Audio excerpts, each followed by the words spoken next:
የእህቷን እጮኛ የወደደችውና ለሱ የተለየ ምግብ ሰርቼ ልጋብዘው ፈልጋለሁ ባለችው መሰረት ምግቡን ሰርታ ወይም አዘጋጅታ ለዴቭ ያቀረበችው።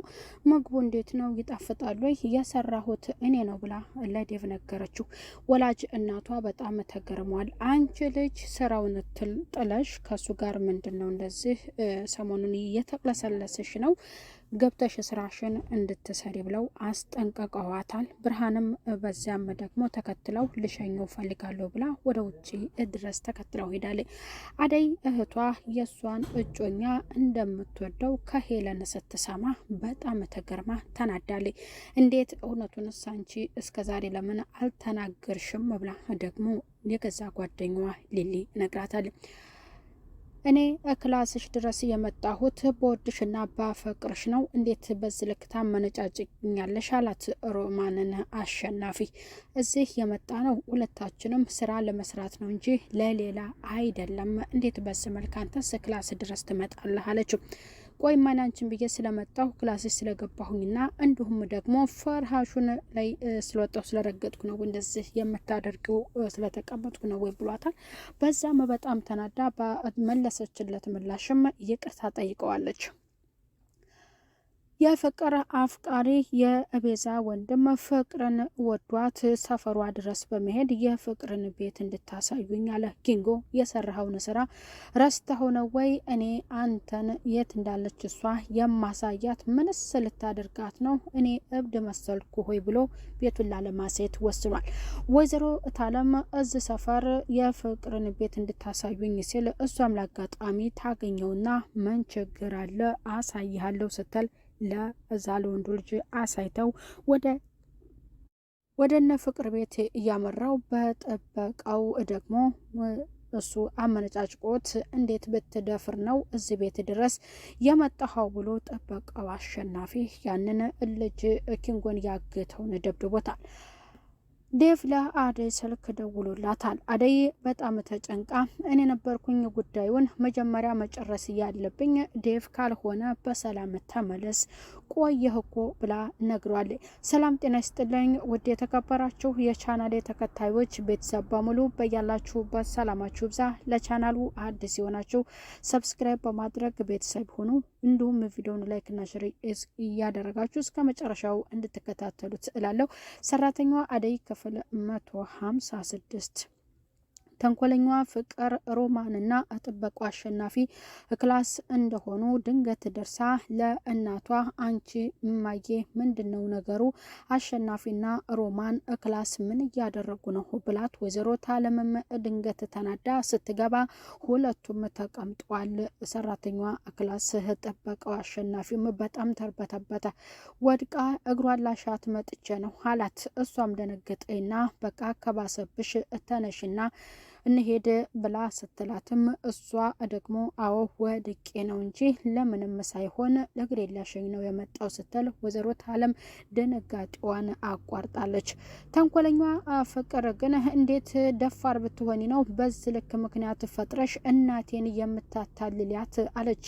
ግን እሷ ደግሞ ያንን አሸናፊ ያለውን ተከትላ ነው እንጂ ከአሸናፊ ጋር እዛ ክላስ በመቀመጣቸው አስጠንቅቃ ነግረዋለች። እትዬ ካየች ሌላ ነገር ይፈጠራል እባክህ ከዚህ ክላስ ሄድልን ብትለው እሱ ደግሞ ፍቅሩን ስላልገለጸ ልቤ ልታርፍልኝ አልቻለችም ምን ላድርግ ብሏታል።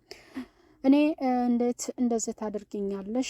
እኔ ክላስሽ ድረስ ብመጣ እንዴት ታዋርጀኛለሽ? ብሎ በጣም እየተናደደው አንቺ ለመሆኑ እኔው ልቃጠል እኔው ልናደድ የተያዝኩት እኔ ነኝ ያልተያዘ ሰው ግልግል ያውቃል ብሎ ለሷ ነግሯታል። እሱም ባመነጫጨቀችውና ለምን ክላስ ድረስ መጣ ባለችው ተጸጽታ ይቅርታ ጠይቀዋለች። ወይዘሮ ታለምም ያንን በቃ እንደ ወደቀችና ሊያሽላትም ወደ ክላሷ እንደገባ ነው እየተረዳችው። በዛም ደግሞ ተንኮለኛዋ ግን ልታርፍ አልቻለችም።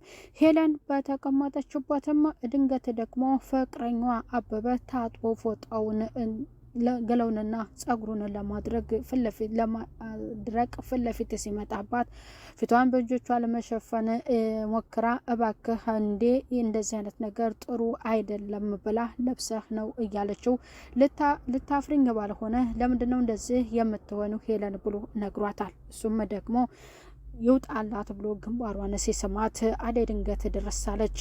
አደይም ድንገት ስቃ ካጠገባቸው አላሳፍራችሁ ተጫወቱ ብላቸው ሄዳለች። ቤት እንድትፈልጉልን ሰፋ ያለ ቤት ተከራይተን አንድ ጋር መኖር እንፈልጋለን አላት። እሷም ሰፋ ያለ ቤት ሳይሆን መለስተኛ በአቅማችን ልክ የሚሆን እንኖርበታለን ስትል ደግሞ ለዛ ለአበበ መልሳለታለች። ቤት እንዲፈልግ የተደረገው እንግዲህ ያው ባቡሬ እንደሚፈልግላቸው ነው። አደይም በጣም ደስ ብሏታል። ግን የብርሃንን ጉዳይ ደግሞ ስትነግራት እንዴት ምን አይተሽ በዚህ ነገር ሊሆን ቻለ? እዛስ ምን ያየሹ ነገር አለ ስትላት እንግዲህ ሰፈሩን እሷ እያስጎበኘችው እንደሆነ ከሷ ጋር እንደሚወጣ ተናግራለች። ዲሊ እንደዚህ ማለት የለብሽም አደይ ይከፋታል፣ ይሰማታል፣ ይህንን ነገር መቻል አለብሽ ብላታለች። የአደይ አባት ልጃቸው ልታገባ መሆኑን ሲያውቁና ሲሰሙ በጣም ደስ ብሏቸዋል። የውጭ ሀገር ተወላጅ ነው፣ ዲያስፖራ ነው፣ ጥሩ ሰራተኛ ነው፣ የጥሩ ቤተሰብ ልጅ ነው፣ ጨዋ ነው ብሎ ደመቀ ሙልት አድርጎ ነግሯቸዋል። ልጃቸው እንድታገባላቸው በዛ በሰፈር ያሰቡት አባት ከኔ ምርጫ ሌላ አታገባም፣ ሁለቱም ልጄ እኔ ያልሆነውን ነገር ያወንም ምን ያልተናገርኩትን ነገር ለልጅቷ አንዳንድ ነገር ነግረሻት እኔንም ጨካኝ አታስቢኝ ብለው ሚስታቸውን ተናግረዋል። ወደ ቤት ሲሄዱ እንዴት በሩን ዛሬ ሳትደበድበው በሰላምና በትህትና ወደ ቤት መጣ ብለው ባለቤታቸውን ጠይቀዋል። ባለቤታቸው ደግሞ አሁንማ የልጅ ልናይ ነው፣ እንግዲህ አንቺ ጭቅጭቅሽን እንድታቆሚ ይፈልጋለሁ፣ ልጃችን ልታገባ ነው፣ አማሽ ልታመጣልን ነው ብለው ነግሯቸዋል። ያም ደግሞ ምን ሰምተህ ነው? ማን ነው ልጁ? የት ነው ብለው ማጣራታቸውን ፈልጓል። የአደይ አባት እኔ የመጣሁት አሁን ለልጃችን ባል የመጣውን እሺ ብለሽ እንድትቀበይ ይህንን ልነግርሽ ነው የመጣሁት ብለው እውነቱን ተናግሯል። እልልን ብለው በደስታ ያንን ደግሞ የእሳቸው እያሉትን ልጄ የተባረከች በሄደችበት የምትወደድ እኮ ናት አደይ፣ እንደሷ አይነት ልጅ መንታውን በተወለደ ብለው በደስታ በጣም ደስ ብሏቸዋል። ብርሃን እየተንጨረጨረች ነው። የብርሃን ጠጋ ማለት ለእናታቸው በጣም ገርሟቸዋል። አደይም ለዴቭ ደውላ ካልሆነ እንዲመለስላት ትፈልጋለች። እሱም ወደ ውጭ መውጣት ፈልጎ ወደ ውጭ ደግሞ ወጥቶ እሷን ሲያወራ ብርሃን እየተከታተለችው ነው። የብርሃን መከታተል በዴቭ ላይ ምን አይነት ይፈጥርበት ይሆን? ምንስ ይላት ይሆን? አበበም ከዛ ቤት መውጣት ፈልጓል።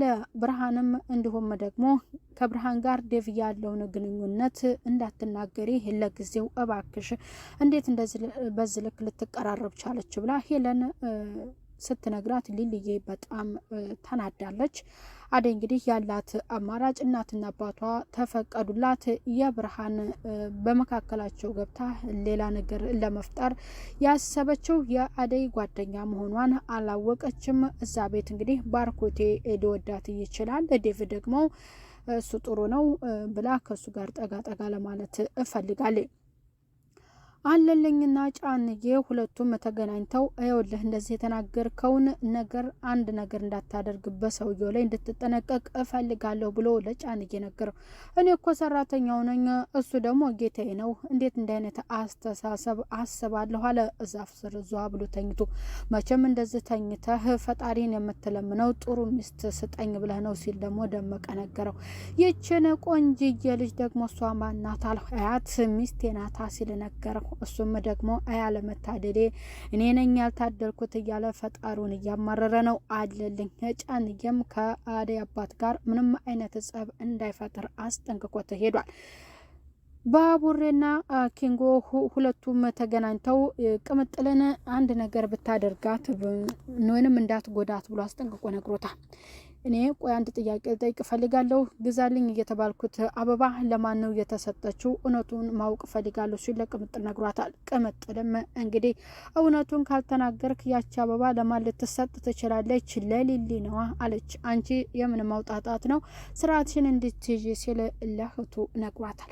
የአደይና የአደይ አባትና የአደይ እናት ከምንም በላይ ደስ እያለው የእነሱ የሁለቱ እሺ ማለትና ደስ ብሏቸው እንግዲህ በቀጣዩ ልጁ ማን ነው የሚለውን ማጣራትና የቀኑን መቁረጥ ሽምግልና መላክ ለሰርጉ መዘጋጀት ድልል አድርጎ ልጃቸውን መዳር ነው እንግዲህ የሚቀራቸው።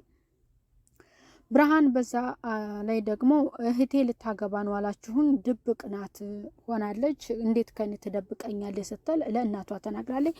እሳቸውም ከዴቭ ጋር ያለሽን መቀራረብ ታይና እቃሽን አሰናጂ ወይንም ያወጣሽውን እቃ ወደ ቦታው መልሽ ብለው ልጃቸውን አስጠንቅቀዋል። ልጃቸውን ከዳሩ በኋላ ደግሞ እናትና አባት ህይወታቸውን ይቀጥላሉ። የልጁን ማንነትና ወደዛ ያመጣውን ጉዳይ ከዴቭ አንደበት ለመናገር ፈልገዋል። እንግዲህ ለዛሬው የነበረን ክፍል ይህንን ይመስላል። ቀጣይ በሌላ ቪዲዮ እስከምንገናኝ ቤተሰብ ያላችሁበት ሰላም ቆዩልኝ። ባይ ባይ።